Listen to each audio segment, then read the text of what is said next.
అందరికీ నమస్కారం. నా పేరు ఆకుల శ్రావణి. జనసేన పార్టీ వీర మహిళా విభాగం ఎడ్‌హాక్ కమిటీ మెంబర్‌ని, Telangana. First of all media అన్నా, జర్నలిజం అన్నా నాకు అపారమైన గౌరవం. ఎప్పుడు కూడా మీడియాని కానీ, జర్నలిజంని కానీ నేను కించపరచాలి అని అనుకోను. ఇటీవల ఏదైతే హాట్ కామెంట్స్ చేశారో జనసేన పార్టీ పైన, పవన్ కళ్యాణ్ గారి పైన, కూటమి ప్రభుత్వం పైన చేసిన దాన్ని మేము తీవ్రంగా ఖండించాం. మీరు ఎలా అయితే ఒక జర్నలిజం ప్రొఫెషన్లో ఉండి ఒక పొలిటికల్ అనలిస్ట్గా మీ భావాన్ని ఎలా ప్రకటించి మీరు మాట్లాడారో, అదే స్వేచ్ఛా భావంతో, అదే స్వేచ్ఛా హక్కుతో మీరు మాట్లాడింది అసత్య ప్రచారం. మీరు మాట్లాడిన మాటల్ని వెనక్కి తీసుకోండి. మిమ్మల్ని just they are using for their political benefit.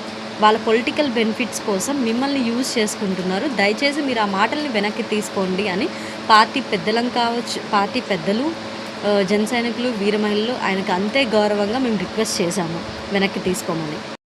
Prithviraj ఉన్నారు. ఆయన ఏంటి అంటే ఎప్పుడైతే ఈ తెలంగాణ ఆంధ్ర భేదం వస్తుందో, చూడండి హైదరాబాద్ ప్రెస్ క్లబ్లో నల్ల బూటు కాలుతో తెలంగాణ గొంతును తొక్కుతున్న ఆంధ్ర.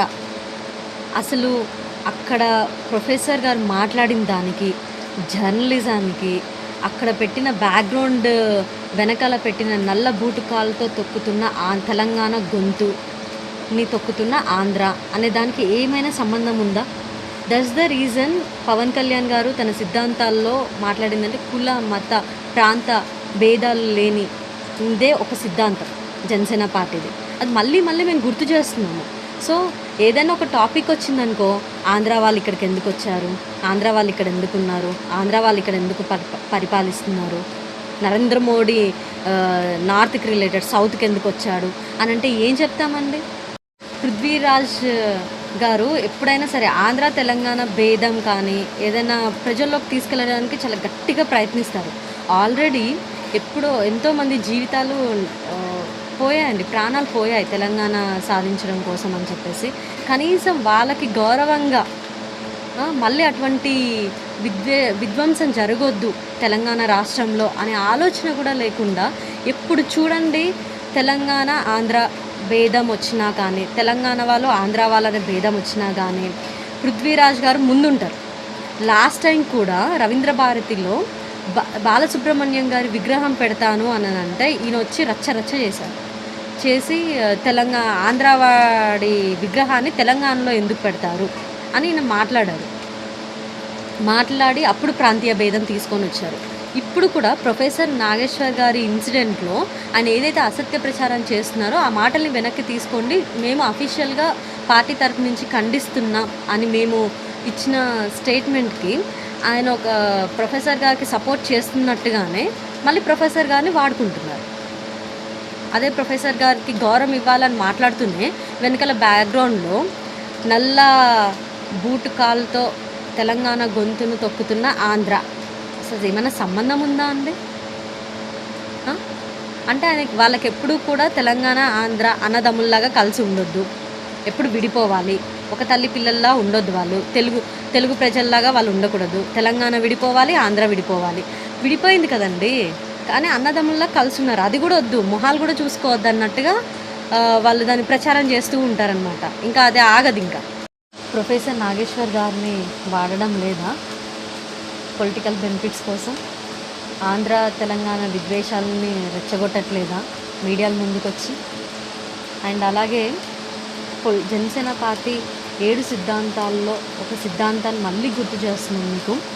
ఏంటంటే కుల, మత, ప్రాంతీయ భేదాలు లేకుండా పరిపాలన జరగడం అనేది ఒక సిద్ధాంతం. దేశం బాగుండాలి, రాష్ట్రం బాగుండాలి, నా ప్రజలు బాగుండాలి అని పవన్ కళ్యాణ్ గారు మాట్లాడతారండి. అంత గొప్ప వ్యక్తిత్వం ఉన్న వ్యక్తి, అంత విలువలతో కూడుకున్న వ్యక్తి పైన ఎందుకండి ఇంత ప్రాంతీయ భేదం, దుష్ప్రచారం? ఎన్డీఏ కూటమిని దెబ్బతీసే విధంగా, అభివృద్ధిని ఆగిపోయేలా చేసే విధంగా ఎందుకండి ఇంత దుష్ప్రచారం చేస్తున్నారు పవన్ కళ్యాణ్ గారి పైన అని మేము ప్రశ్నిస్తున్నాము. ఇప్పుడు ప్రొఫెసర్ నాగేశ్వర్ గారిని వాడడం లేదా?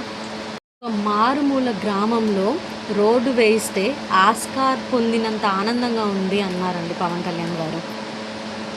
అంటే అంత లోతుగా ఆలోచిస్తున్నారు ప్రజల గురించి, రాష్ట్ర అభివృద్ధి గురించి, ప్రజా సమస్యల గురించి. ప్రొఫెసర్ గారు ప్రొఫెసర్ నాగేశ్వర్ గారు, మీరు దయచేసి మీరు అర్థం చేసుకోండి. ఏంటి అనంటే మిమ్మల్ని only for the sake of political benefits కోసం ఒక పొలిటికల్ అనలిస్ట్‌ని వాడుతున్నారు. ఆ విషయాన్ని మీరు దయచేసి మీరు అర్థం చేసుకోండి. యజ్ఞం జరుగుతున్నప్పుడు ఆద్యం పోస్తే బావుంటదండి పుణ్యం. కానీ అదే చితి పేర్చి చితికి మంట అంటించినప్పుడు మీరు దానిపైన ఆద్యం పోస్తూ ఊరంతా తగలబడిపోవాలి అనే విధంగా మీరు కూడా వాళ్ళకి టీవీ డిబేట్స్‌లలో, ప్రెస్ క్లబ్‌లలో కూర్చొని మీరు కూడా పోరాడడం అనేది సరికాదండి. మీరు ఆల్రెడీ మాట్లాడిన మాటలు మీరు వెనక్కి తీసుకున్నారు. అక్కడితో అయిపోయింది. మేము కూడా అంతే పొలైట్‌గా, అంతే గౌరవంగా మీకు చెప్పాము. మేము ఎప్పుడూ కూడా ఒక పొలిటికల్ అనలిస్ట్‌ని కావచ్చు, ఒక జర్నలిజాన్ని కావచ్చు, మీడియాని కావచ్చు ఎప్పుడూ కూడా గౌరవిస్తాము.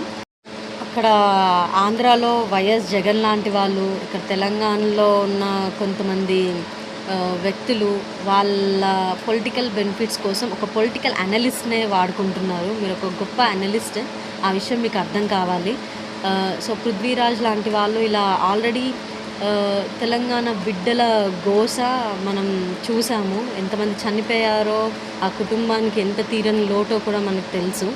ఇంకా ఇంకా ఇప్పుడు కూడా తెలంగాణ అభివృద్ధి, తెలంగాణ విద్యార్థుల భవిష్యత్తు, తర్వాత వాళ్ళకి కల్పించాల్సిన ఉద్యోగాల గురించి ఆలోచించడం, వాటి గురించి మాట్లాడడం మానేసి తెలంగాణ, ఆంధ్ర అనే ప్రాంతీయ విభేదాన్ని మళ్ళీ చర్చకి దారి తీసేలాగా చేస్తూ ఆ విద్వేషాలని ఇంకా అలాగే కొనసాగించాలనే ప్రయత్నం చేసిన పృథ్వీరాజ్ లాంటి వాళ్ళు కూడా ఆలోచించాలి. ఎందుకంటే మీరు కూడా సమాజం కోసం మాట్లాడుతున్నాను, సమాజం కోసం పోరాడుతున్నాను అన్నప్పుడు మీరు ప్రాంతీయ భేదాన్ని ఎందుకు తీసుకొని వస్తారు? మీరు కూడా పవన్ కళ్యాణ్ గారిలాగా కాకుండా పవన్ కళ్యాణ్ గారిలాగా ఆలోచించండి. కులాన్ని, మతాన్ని, ప్రాంతీయ భేదం లేకుండా పరిపాలన చేయాలి, పొలిటికల్ పార్టీస్ ఉండాలి అని అన్నారు. మీరు ఉండండి. మీరు అలా సమస్యల గురించి మాట్లాడండి, సమస్యల గురించి ప్రశ్నించండి. ఈ అనవసరమైన ప్రాంతీయ భేదాన్ని, ఆంధ్ర తెలంగాణ ప్రాంతీయ భేదాన్ని తీసుకురావద్దని విన్నవించుకుంటున్నాను. Thank you.